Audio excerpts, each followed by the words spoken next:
Welcome back. This is Frequency File, Episode 2. In the last episode, I told you about the curious case of Dr. Ophelia Turner. When it comes to this enigmatic individual, one of three versions is true: myth, martyr, or monster. To be able to weigh her in turns as heretic, genius, or scapegoat, we must first set the stage. When I started down this path to discover who she was, what she did, and ultimately what happened to her, I didn't expect it to lead me to one of the strangest mysteries of the Pacific Northwest, the Olympic Exclusion Zone. But let me rewind a bit. In northwest Washington state, there are 3,600 square miles of vibrant wilderness called the Olympic Peninsula. Bounded by water on three sides, it was a wonderland for outdoorsy types, with snow-capped mountains and salmon-bearing rivers and pristine rainforests. Up until 1955, it was the residence of 100,000 people, including Ophelia Turner. It was her birthplace, her hometown, and, it turns out, ground zero and sacrificial lamb for the promise of wind technology. In true fashion, the government never comes out and says that's what led to the creation of the Olympic Exclusion Zone. But the chain of events were in plain sight. Strange accidents, leading to the government's claim of eminent domain and subsequent seizure of the peninsula. The evacuation of 100,000 people and the attempt and abject failure at containing the rumors that spread like wildfire. Because it turns out, even with the government's resources at your disposal, keeping secrets is a tricky business. You can bet there was plenty of talk as a result. Lucky me, because I had plenty of questions.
Now, where in Sasquatch?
There's a whole lot standing between where we are and the deep zone. Like another wall, and the entire mid-zone, for starters. It's not as simple as driving there. We can't control the instability any more than we can control the weather. At the height of LIM R&D, thousands of us lived and worked here in the zone. So we built LIM stabilizers to make certain sectors and roads a little more predictable than others. It was the only way we could operate as a live research compound despite the instability. And yes, the same technology that destabilized the landscape in the first place. LIM technology was always a double-edged sword from the beginning. We're going to put those stabilizers to work and clear you a path. The old observation towers surrounding Siera ought to have a map of the stabilizers in that sector. Mind swinging by and finding one?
The towers are locked up tight, but you can tighten up security protocols all day, only for one disgruntled employee to program in his name for fun and mess it all up.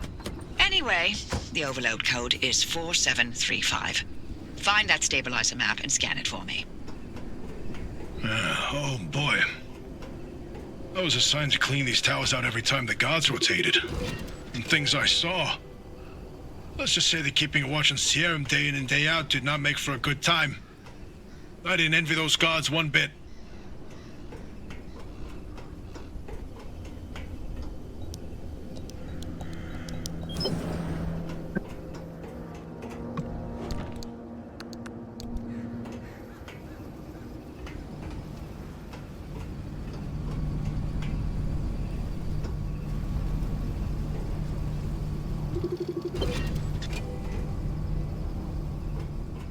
I got it.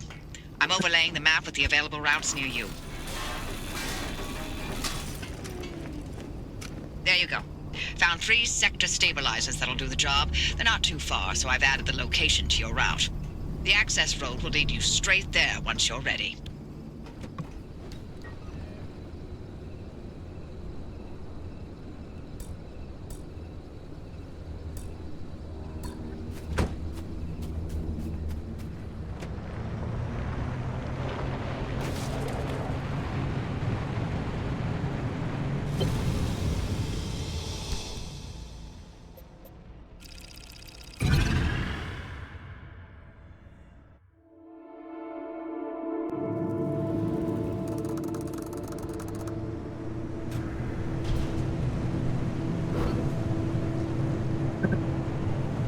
The woods there can be a bit of a maze. If you get lost, follow the pipes. The limb tech in those stabilizers ran so damn hot, only more limb tech could contain it from complete meltdown.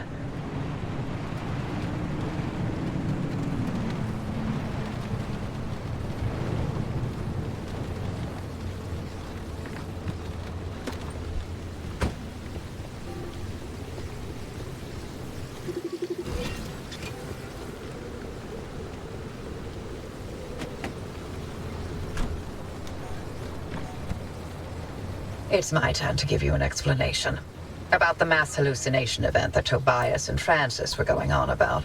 But don't worry, I won't be nearly as long-winded, because there honestly isn't much that we know about it. It happened on the morning of September 14th, 1961. My colleague, Dr. James Kay, was conducting experiments at a highly classified site in the Deep Zone. He was assisted by my husband, Dr. Alan Turner. At 0400, their experiment unleashed a gamma-ray surge that instantly killed both of them. The surge was an impossible amount of energy, orders of magnitude greater than any man-made source. It also triggered hallucinations in anyone awake within a 10-mile radius. It was a burst of widespread insanity, but only for a short moment.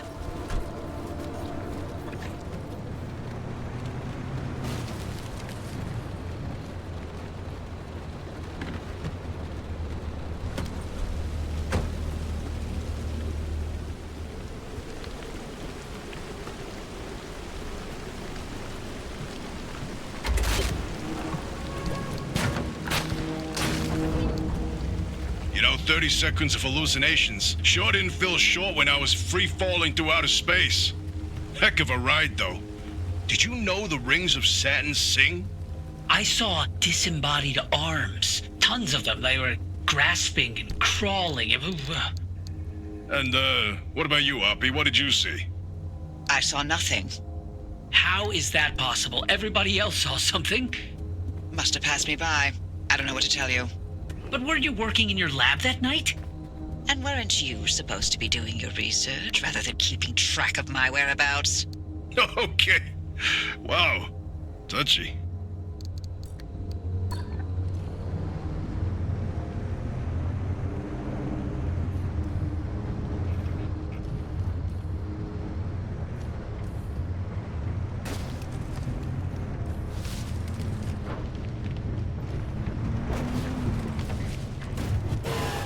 Now that we know the remnants were connected to the mass hallucination, maybe we can figure out what caused it. Oh boy, do I have theories. Don't start. Dr. K and Alan clearly uncovered some new way of using limb to motivate that gamma ray burst. Oh, yes, precisely. And where do gamma rays come from? But outer space. Feet back on planet Earth, kid. There are plenty of terrestrial sources of gamma rays. Thunderstorms, for example. No. You said it yourself. The energy levels from that night are much greater than anything we've seen on Earth. Sure, but going straight to aliens when there's countless perfectly scientific possibilities. Perhaps Dr. K and Alan developed a limb-assisted mass particle collision. Or, heck, tapped into some sort of gamma ray reservoir. A reservoir? Or a portal? A portal? To where exactly? To Atlantis. Of course! Now why didn't I think of that? That's absolutely it.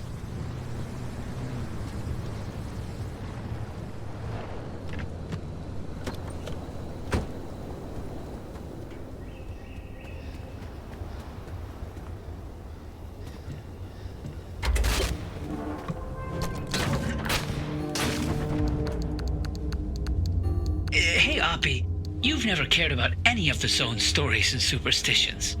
So, why now? What's in this for you? What I do is not and has never been any of your business. You're asking us to trust you, so yes, it's our business now. How about this? You two sign off and count orbs or whatever it is you like to do, and I'll get the driver to the mass hallucination source myself. Excuse me? No. Tobias found this remnant. This is his discovery. Sure. And I'll send you a nice gift basket to mark the occasion. But I won't let anyone interfere with this. To hell with that! We either throw everything we can at this thing, or we lose this chance, and the answers to the mass hallucination are gone forever! This isn't like one of your little Sasquatch hunts. I'm not letting you get your tinfoil pseudoscience anywhere near this. This is too damn important to me. It sure didn't seem too important earlier, when you messed up and nearly killed the driver. You want to play that game? You really want to talk about our track records? Screw you, Oppie. I'd rather run this remnant into the ground than work with either of you. I forget it. We're wasting our breath with this old bat. There's gotta be another way. She's out of her mind. I can't do this. Look, if you want to waste your precious time picking apart bird droppings and squinting at constellations, by all means, follow their lead. I we're better off without them, trust me. I'll get you through no matter what. This really is my last chance.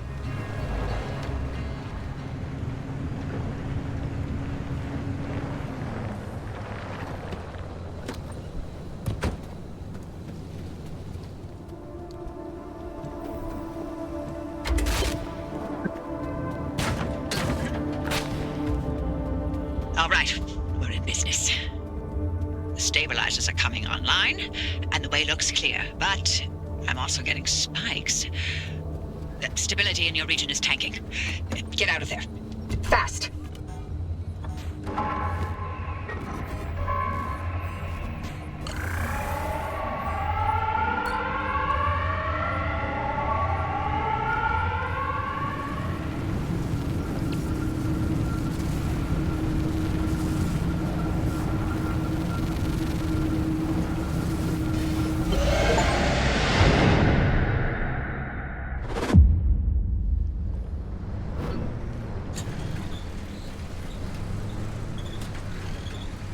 Nice work out there.